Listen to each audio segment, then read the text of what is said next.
औज़ुबिल्लाहिमिनश्शैतानिर्रजीम बिस्मिल्लाहिर्रहमानिर्रहीम। तमाम संगी साथी दोस्त अहबाब, आज इंशाअल्लाह ताला 18 अप्रैल सन 2025 असी बर्मिंघम की सरजमीन से इंशाअल्लाह ताला इंग्लैंड दे हाजिर हाँ। इंशाअल्लाह ताला आज जुमातुल मुबारक आज की खसूसी गल वास्ते इंशाअल्लाह ताला हाजिर हाँ।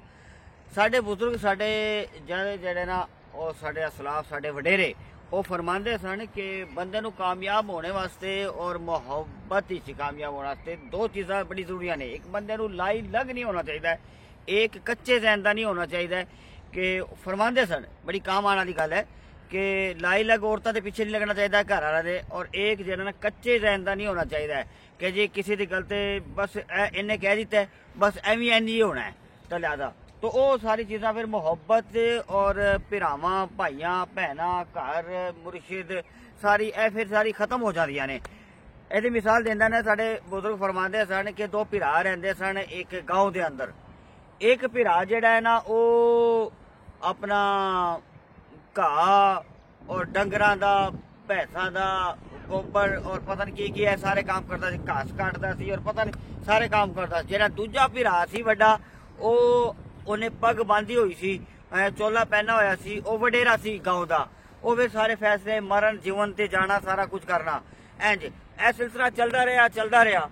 किसी लाई लग बंदे ने किसी ने उंगल ला दी छोटे भरा नू कि भी तू जेड़ा है ना गोबर थापदा है डंगर भैंसा का काम करदा है घाह काटदा है, तेनू की लभदा है पैसे तेरे लत्ते सारे खराब हो जाते हैं। तेरा वड्डा भरा जेड़ा है ना वो पग बांध के वो जना वडेरा दी शान शौकत दे नाल जिंदगी गुजार रहा।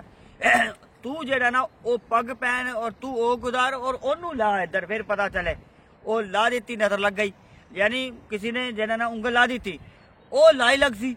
उन्हें अपने भरा नू आके कह दिता है कि भरा तू जेड़ा ना पग बांधी हुई है सारे काम करदा, मैं सारे दिन लूर फिरदा डंगरां दा भैंसां दा काम करदा, मैनू की मिलदा है तेनू जनाब इन्ना कुछ लभदा है। तो लिहाजा तू जेड़ा ना ए पग शग मनू दे और मेरा वाला काम तू कर। भरा समझ गया, वड्डा अकरमत सी, वो समझ गया। उन्हें कहा कि भाई जेड़ा ना ए वाकई जेड़ा ना किसी ने उंगल ला दी हो गई नजर लग गई। उन्हें कहा भी ठीक है फिर इंज ही करते हैं। वो बड़ा भरा जेड़ा सी वो जेड़ा ना समझदार सी, उन्हें छोटे नू पग भी दे दी चोला भी दे दिता। उन्हें कहा लै भी तू लै जा। वो जनाब लै गया। उन्हें कहा भी भैंसा दा डंगरां दा काम मैं कर लेंदा। उन्हें जो भैंसा दा डंगरां दा सारा दा काम किया तो जनाब वो जनाब करन चला गया। वो छोटा भरा सी जेड़ा ना वो किसी जगह से मरण हो गया। उन्हें कहा भी तू जेड़ा ना उधर चला जा। वो जनाब उधर जाके जनाब उन्हें जनाब पग पहनी चोला पहना जो गया तो वो रस्ते च फिर वही बंदा लभ गया। उन्हें कहा वाह भी यार तो बड़ी टोर है तेरी, जेड़ा ना तू पग पहनी हुई है सारा कुछ है ठीक है ना। उन्हें कहा भी हुण मैं की करना मरण ते जाके, उन्हें पता तो है कोई नहीं क्योंकि वडेरा करता सी। उन्हें कहा भी हुण मैं की करना है। वही बंदा उन्हें कहा भी तेनू जेड़ा बंदा उधर जो कुछ भी कहवे ना तू इंज ही कह दई, जो बंदा जो कहवे ना मरण दे तू भी इंज ही कह दी। वो जदों उधर जाके क्योंकि अकल तो आंदा सी तो जदों जाके नजदीक गया तो उन्हें की देखा कि कुछ औरतां खड़ी सन। उन्हें कहा भी ए जेड़ा बंदा मर गया ना जिदे मरण ते असीं जा रहे हैं ठीक है ना, ए बड़ा ही धरती दा बोझ सी, जान छुटी ठीक है ना, मर गया ठीक है ना, ए बड़ा ही तंग किया होया सी। उन्हें जदों औरतां दी ए गल सुनी तो लिहाजा ओदे बाद जेड़ा ना वो सीधा जनाब जाके उन्हें जब गया ओदे मरण ते दुआ की और उन्हें जाके इंज ही कह दिता कि ए जान छुट्टी बड़ा धरती दा बोझ सी और जनाब और मर गया। जो ए दुआ की तो सारा ने कहा भी ए की करन रहा।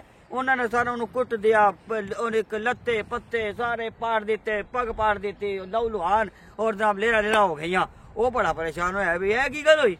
वो जनाब घर आया उन्हें तोबा की, भाई नू कहा कि भाई ये तेरा ही काम है तू ही संभाल, मैं ए काम नहीं कर सकता, मैनू वही डंगरां दा ही काम करन दे, ए तेरा ही काम है तू ही कर सकता है। तो जिहदा काम वही ओनू ही सादे।